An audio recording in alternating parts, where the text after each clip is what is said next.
today's video, I'll show you how to reset your Bitwarden master password.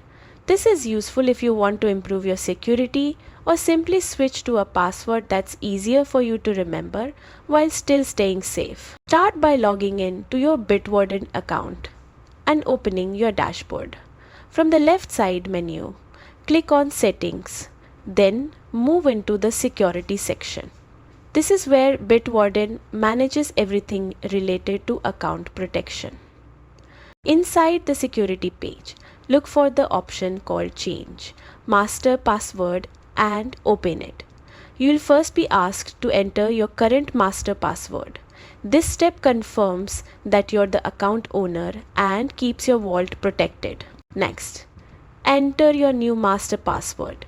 Make sure it's strong and unique, using a mix of letters, numbers, and symbols. Bitwarden may also ask you to add a password hint. This is optional but helpful if you ever forget your password.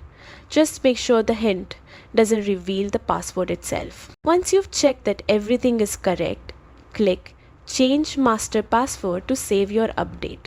After this, it's a good idea to log out and sign back in to confirm the new password works properly.